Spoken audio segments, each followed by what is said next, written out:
नमस्कार दोस्तों। आज के एपिसोड में आदित्य का पूरा परिवार बैठा रहता है।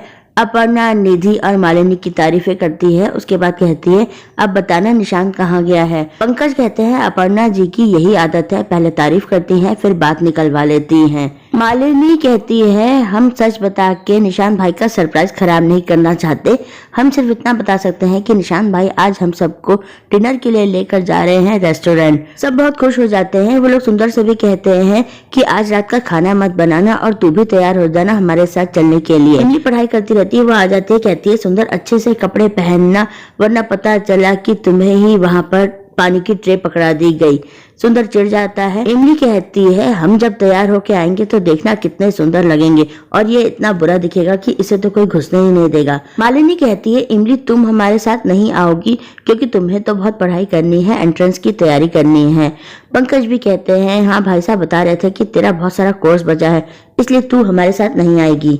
इमली ड्रामा करने लगती है कि आप लोग सब वहाँ पर बढ़िया बढ़िया खाना खाओगे, मटर पनीर खाओगे और हमें यहाँ छोड़कर चले जाओगे। हमें अपनी अम्मा की बहुत याद आ रही है। वो रोने लगती है। अपर्णा डांटती है, कहती है, ज्यादा ओवर एक्टिंग मत कर, हम लोग लौटते समय तेरे लिए खाना पैक करा लाएंगे। मालिनी कहती है, और हम तेरी फेवरेट आइसक्रीम भी ले आएंगे। इमली इस बात से खुश हो जाती है, लेकिन अपर्णा कहती है, मुझे इस लड़की के इरादे ठीक नहीं लग रहे हैं, पता नहीं फिर कोई हंगामा ना करे, ऐसा करती हूँ मैं रुक जाती हूँ। रूपाली कहती है, नहीं नहीं चाची आप रहने दीजिए, हम रुक जाते हैं। इमली फिर ड्रामा करने लगती है, कहती है, आप लोगों को हम पर भरोसा नहीं है क्या? ठीक है, आप हमारे लिए खाना मत लेकर आना। पंकज जी कहते हैं, नहीं नहीं इमली, हमें लगता है कि कहीं तुम फिर से किसी को और को ना घर में घुसा लो, इसलिए हम तुम्हें अपनी फैमिली का सीक्रेट मंत्र बता देते हैं। सब कहते हैं, हाँ हाँ सीक्रेट मंत्र बता देते हैं, वो मंत्र जिसके बिना घर में कोई घुसता नहीं है। जब बाहर से आने वाला वो मंत्र बोले तभी तुम उसे घर में आने देना। इमली कहती है, कौन सा मंत्र है? सब कहते हैं, कौन सा मंत्र कौन सा मंत्र है? निधि से कहते हैं, तुम ही बताओ कुछ। निधि को कुछ समझ में नहीं आता तो वो मिस्टर इंडिया का गाना गाने लगती है, काटे नहीं कटते।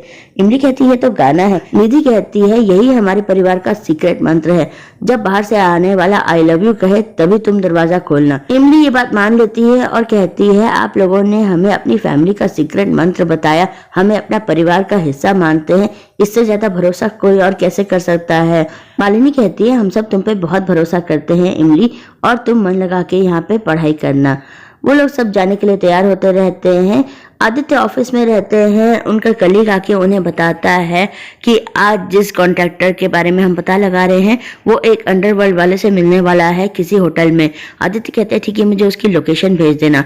तभी मालिनी का फोन आता है। वो आदित्य को बताती है कि निशांत भाई आज हम लोगों को रेस्टोरेंट में डिनर के लिए लेकर जा रहे हैं, आप भी सीधे वहीं पहुंच जाना।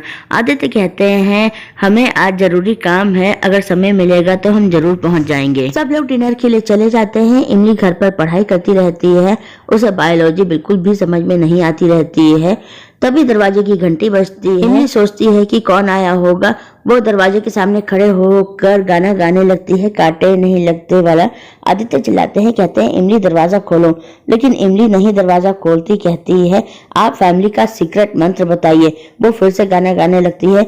आदित्य कहते हैं, ये तो गाना है। इमली कहती है, पहले हमको भी लगा था कि ये गाना है, लेकिन ये आपकी फैमिली का मंत्र है, आगे गाइए ना। तंग आके आदित्य आगे की लाइन गाने लगते हैं, आई लव यू। इमली दरवाजा खोल देती है तो आदित्य सामने गाते हुए नजर आते हैं। फिर वो उसे डांटते हैं, ये सब क्या तमाशा लगा रखा है, तुम्हें कोई कुछ भी कहेगा तो तुम मान लोगी क्या?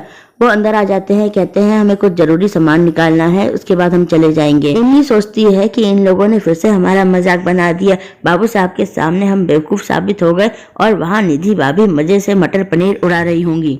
घर के लोग जब रेस्टोरेंट पहुंचते हैं तो देव और अनु भी वहाँ बैठे हुए हैं।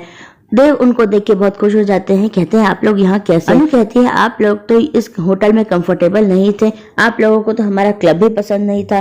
ताऊ जी कहते हैं, हाँ हम कंफर्टेबल नहीं थे क्योंकि हम तो वहीं कंफर्टेबल होते हैं जहाँ पर हम आराम से पैर फैला के बैठ सकें।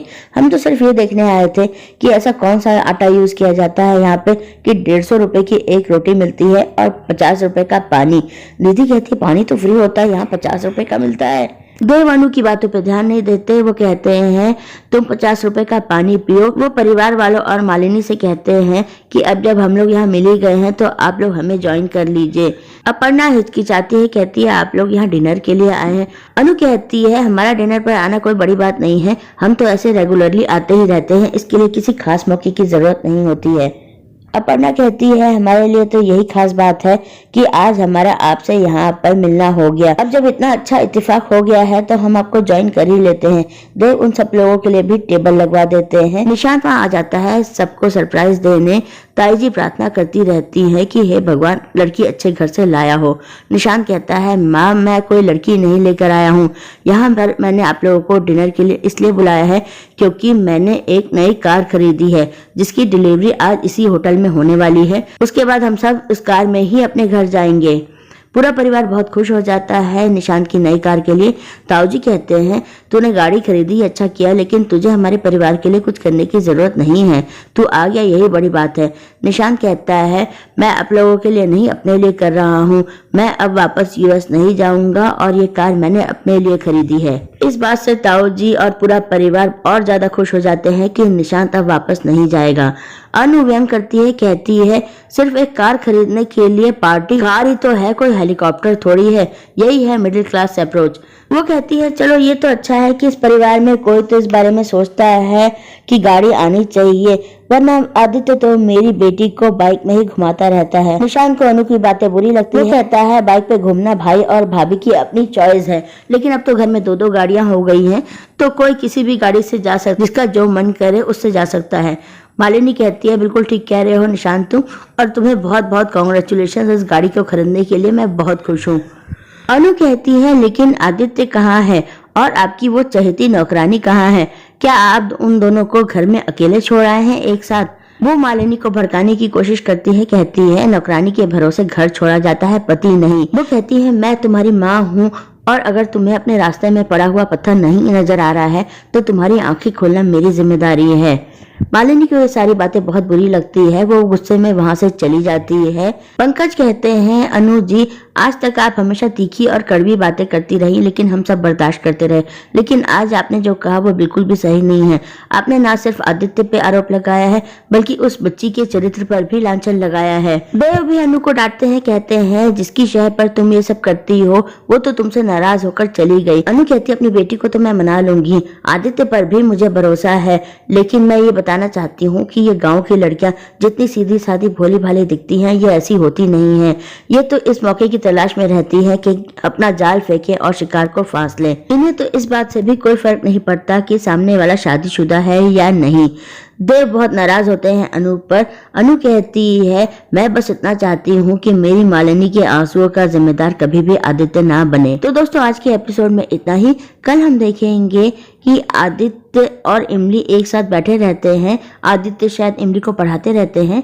मालिनी पीछे से देखती है, अनु आकर उसे भड़काती है और कहती है हमेशा तुम्हारे पास कोई ना कोई बहाना होता है और ये सब देखने के बाद तुम्हारे पास क्या बहाना है। मालिनी इस तरह इमली और आदित्य को एक साथ देख के चौंक जाती है।